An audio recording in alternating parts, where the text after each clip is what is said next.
How to make chicken schnitzel in the air fryer. Start by placing half the chicken between 2 sheets of plastic wrap.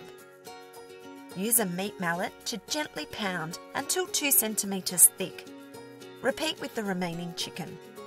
Combine the breadcrumbs and the dukkah in a shallow bowl. Then place the whisked eggs in a medium bowl and place the flour on a plate.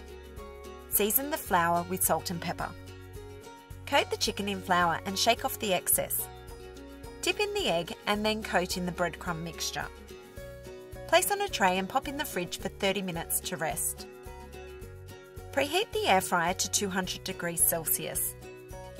Spray the chicken with olive oil spray. Arrange half the chicken in a single layer in the basket of the air fryer.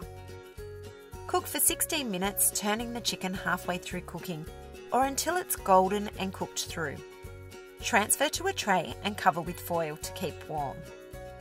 Repeat using the remaining chicken. Meanwhile, prepare the Kaleslaw Kit in a medium bowl, adding the seeds and the dressing from the packet. Toss until combined. Arrange some of the Kaleslaw on each plate, then add the chicken, and enjoy with a squeeze of lemon. These chicken schnitzels become deliciously crisp and golden in the air fryer, and you only need a fraction of the oil compared to shallow frying.